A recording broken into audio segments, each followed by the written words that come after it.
Good morning. This morning is the second week in our series talking about the power of giving, as you heard. And we're using this book, The Power of Giving, How Giving Back Enriches Us All, by Azim Jamal and Harvey McKinnon. And last week we started off with the consideration, why? Why give? What's the point? And the authors make some really beautiful points, and to review them, one of the points is that there's a tremendous amount of sadness and conflict in our world right now, which gives us unlimited ways that we can make a beneficial contribution to our world.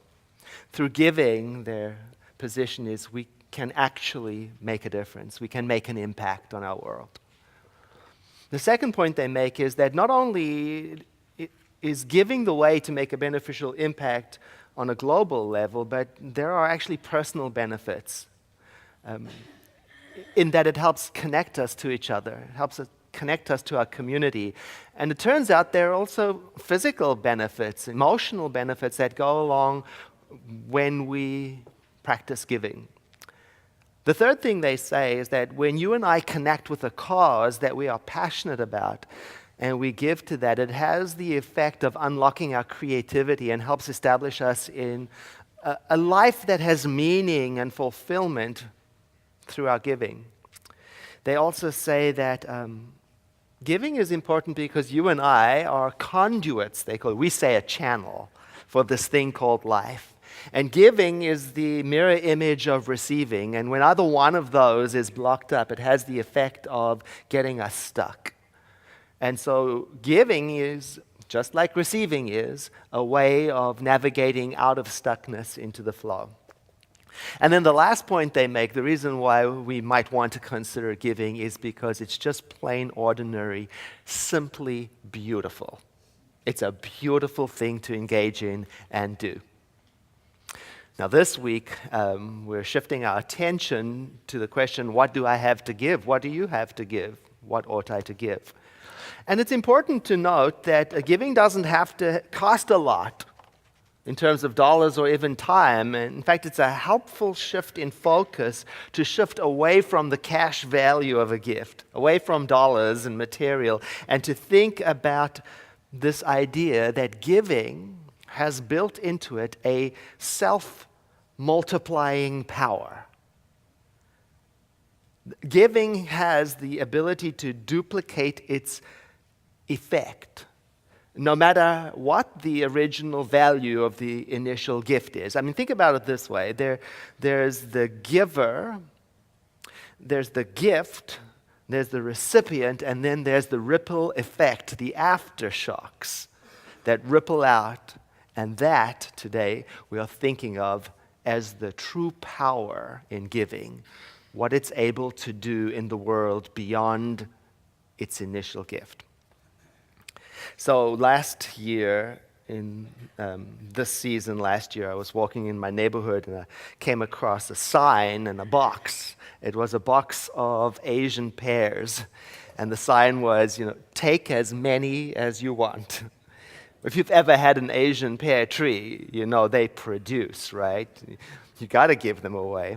So I did. I picked up a whole bunch of Asian pears thinking to myself, you know what? I could dry these out on my dehydrator instead of letting it sit on the shelf another season. See, the ripples are starting. The gift of a stranger received. And then I started to think to myself, what's in my garden that I could share in the same way? Another ripple, another layer. It had an impact on me. It affected my state of mind. I noticed that my heart of generosity was opening, and I was thinking, and I thought to myself as I dried all of the Asian pears, I can't keep all of this stuff for myself, I'll eat it. So I packed it up into bags, and I brought it into the office and put it in a bowl on the receptionist's desk, feeling all proud of myself. And one lady came in, and she looked and she said, "Hey, I've got an Asian pear tree. I never thought of drying them and sharing it with colleagues at the office." There's the next ripple. And we started talking about that rather, she said, than letting them all rot and turning them into compost. And we were standing there congratulating each other about it. And another lady walked in and she looked at it and she said, "Hey, have you ever thought of persimmons?" And we went, "Persimmons?" And we both got to talk about persimmon trees that we had been neglecting the same way. And I thought to myself how the impact, the initial gift of a stranger in a neighborhood had this ripple effect, one person to the other. And who knows where it would go if allowed. I've been thinking about that, about what it is that you and I can give in addition to sharing our produce and material and supply, what we can give that shares our heart. And I thought of how at this center we have a practice of writing cards to acknowledge gifts of service, to acknowledge unexpected financial donations, to acknowledge expected financial donations. We can't cover all of the gifts, but it's not our intention to do that. Our intention is to keep our heart open and to practice acknowledgement. We also try to write notes to people who are having difficulties, who are struggling, who might have health challenges or find themselves experiencing a sudden change in employment that they weren't expecting, or people who have a loss or going through some kind of adversity. And if the staff and I as a team become aware of this, or we see it in social media on Facebook, we try to connect with that person with caring and write a card, and it's a gift of caring. One person in our community who lost her first parent, and losing your first parent, for those of you, some of you know, that's a very significant milestone. There's no preparation for it. We sent her a card, and she came up to me afterwards and said, "You have no idea how much that card from the staff meant to me." And I didn't even know half of the people who signed it. I didn't even know who they were.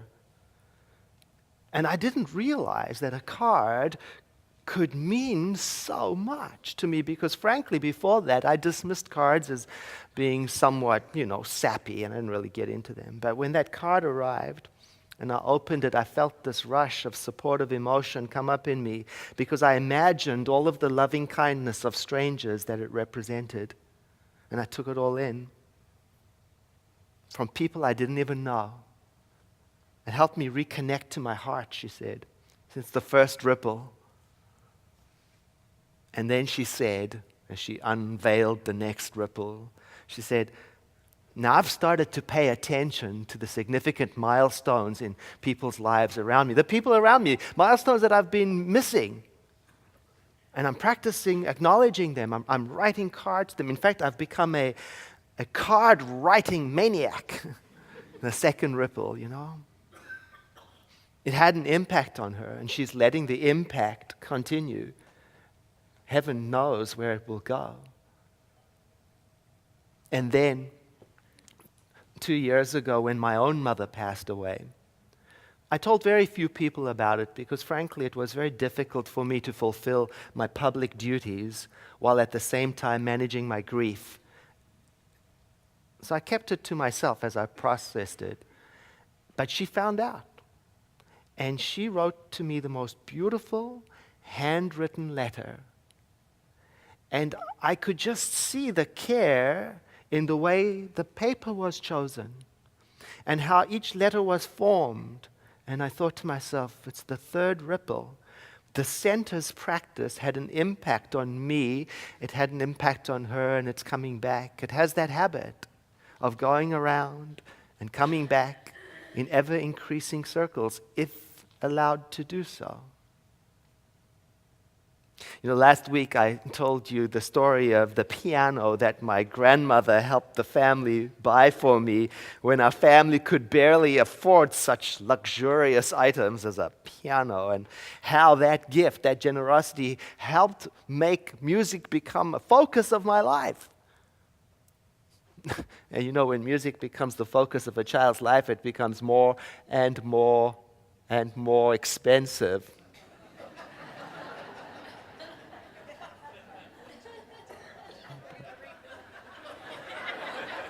It's probably true.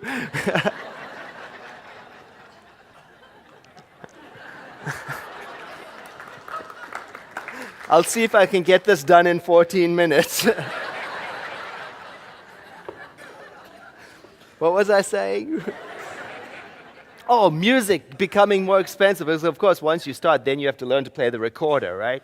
Now, that costs money. And then, of course, I got proficient at the recorder, and I had to learn to play the flute. And, those puppies are not cheap. And, my family's generosity had an impact on me. I was very moved by it. And so I wanted it to mean something. I wanted it to matter. So I worked very, very hard at it. And then after school, I went into the Air Force for 2 years. I had to take a break from music, which was a setback because the rest of the musicians, they went ahead, they went to college and they advanced. By the time I got out of the Air Force and I enrolled for college, I had to work double hard to catch up with them. And I was putting myself through school. And frankly, I couldn't afford everything that it took. Everything that I needed to study music, I couldn't afford it. And a businessman who was a friend of the family, I should say he was like a connection to the family. He really wasn't even a friend of the family. He had just noticed how hard I was working to make that happen. And he invited me to come and visit in his office, and I thought, excellent, he's going to offer me a job, and I need it. But when I sat down in his office, what he offered was to pay me $1,000 towards my tuition and expenses every single month for as long as I was enrolled and passing my classes. Now, that was the next ripple. A ripple was starting to unfold. It had a huge impact on me. And to receive such generosity with no strings attached really taught me a lesson. It opened me up, and frankly, I felt very conflicted about receiving that much good.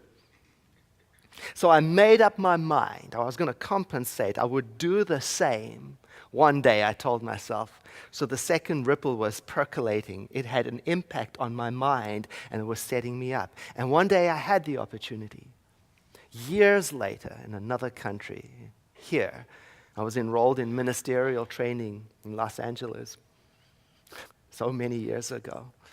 And one of the students in the school with me, he was putting himself through school, working 2 jobs, going to school at night. And in the last semester, he's just said to his fellow students, I just can't make this work financially. Ding, ding, ding. I thought to myself, that ripple has been waiting. It's been percolating for this moment. Here's my opportunity to pay it forward. So I paid for his last semester of tuition, and it wasn't easy.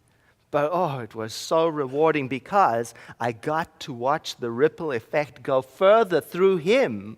It did, and it still does through him. He went on to become a very successful minister, and I've watched him over the years help so many people in this exact way. And one day, years later, I was sitting in my office, and he called me for advice about an unrelated matter, and I had to look up something on my laptop. And I complained to him about how difficult it was to work on out-of-date equipment at a time when our center was going through economic challenges and we couldn't afford to get updated equipment. And he said to me, I've got this. I can handle this.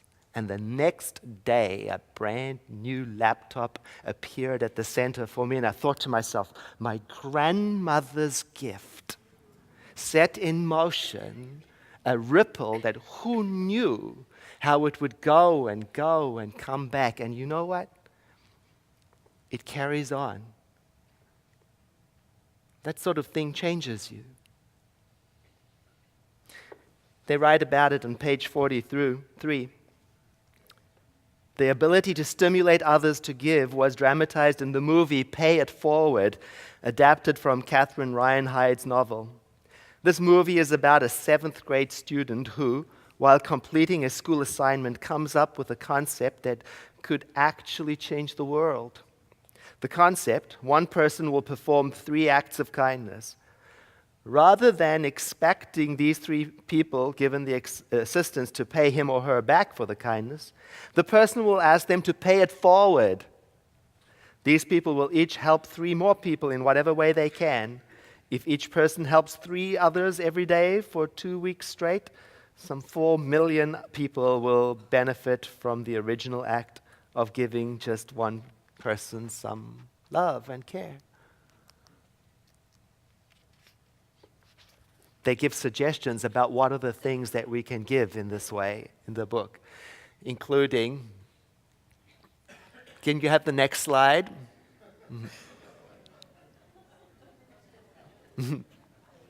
Or not. I'll read it to you. It'll come up eventually.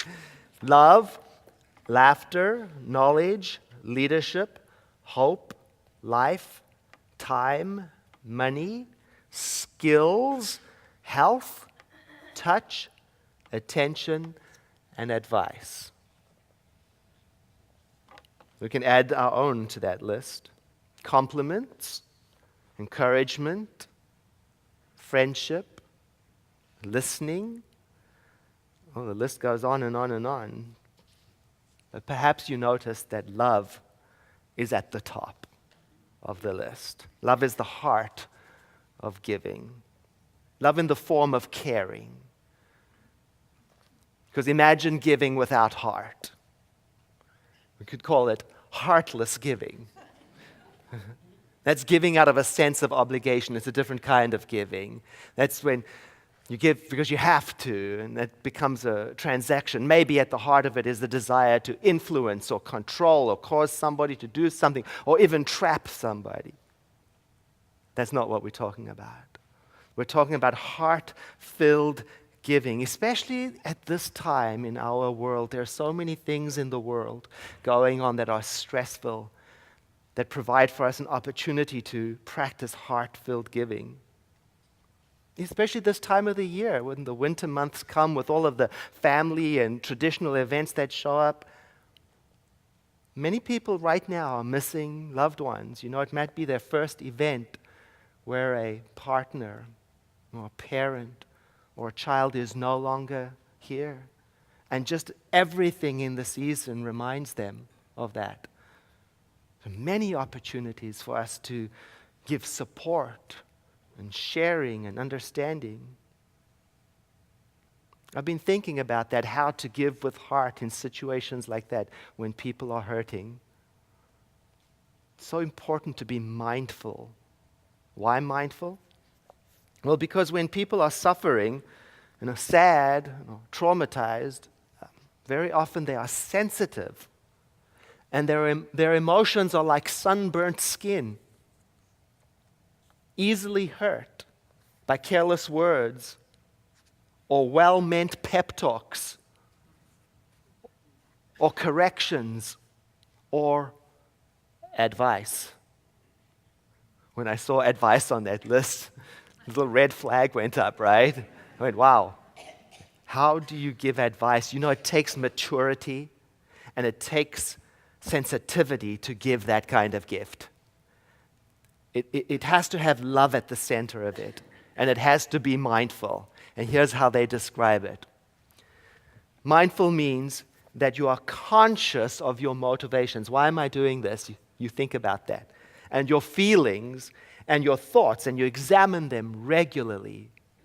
And you're also willing to let go of the outcome. They may not want to receive advice. I remember once I was having an emotionally difficult time. I was suffering. And I told a friend about it, and he seemed to be in a hurry, and he seemed to be distracted. He was listening in a hurry. And frankly, I was sharing selfishly. I didn't check. If I had paid attention, I would have noticed he was in no place to receive the sharing. But I shared anyway. I told him what was going on. I could have chosen a better time.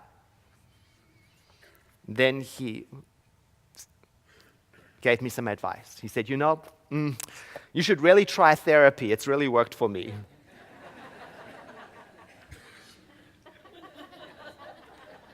It was a gift, really, because the information was spot on, was true. And I did try therapy, and it really did work for me. And he meant it well. There was another gift in it then, a second ripple, because I got to learn. I got a free education about the impact it had on me so that I could learn to be more mindful when sharing with other people. So now whenever I can, and I'm not always good at it, but whenever I can, I try to remain mindful to my own state of mind when someone around me is suffering or sad. To offer caring before offering advice. And to ask if advice is even wanted. May not be. Time is another thing on that list that it is said we can share. Okay, can I have the next slide? Maybe not. There you go. That's good. That's the one. I like that one. You see time, big time. You see that? So I was thinking about time, and I was remembering a time when I was asked to teach a relationship course at the center. And so I had started to read up about relationships because I didn't know anything about it. So I read all the relationship experts about it. And one of them made this amazing suggestion, and it said that couples, partners, should set aside a date night once a week. And that the way it should work is every week one partner decides what to do and the other one agrees. And then the next week the other partner decides and the first one agrees. So that way everyone's getting their needs met and there's this regular commitment to time spent together. What a gift. And I thought, how amazing. And because I didn't have a partner to practice on, I practiced on my friends. I did. So I started making regular dates with friends to be in their presence. Try it. It's just a wonderful thing to do. But do you know sometimes, these days, you have to be persistent. People don't want to spend time together. They're busy. They've got urgent things to take care of. Actually, meeting in person has become a strange thing. When you can just post happy birthday on Facebook. There it's done. I wished you happy birthday.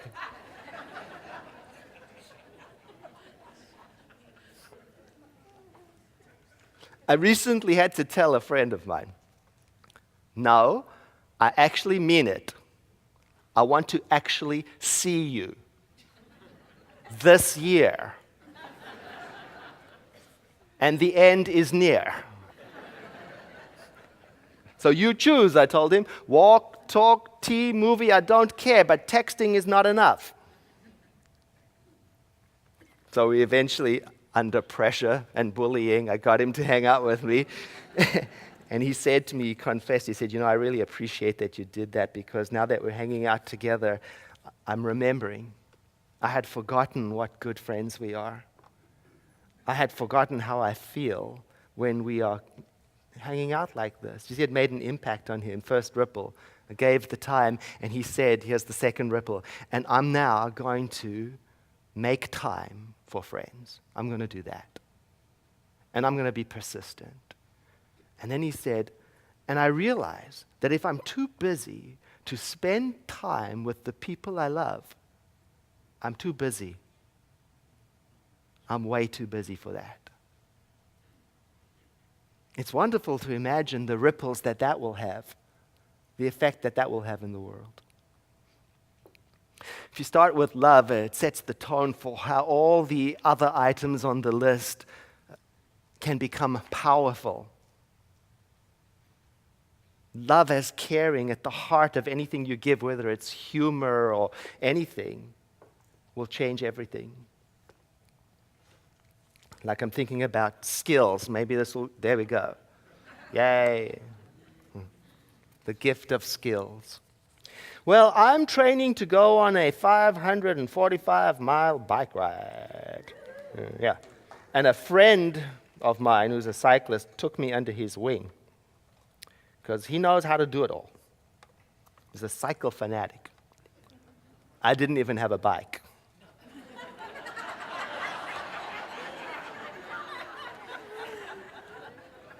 So he showed me everything, taught me about, the appropriate dress and how to change tires. I don't know how to do that, tubes and nutrition.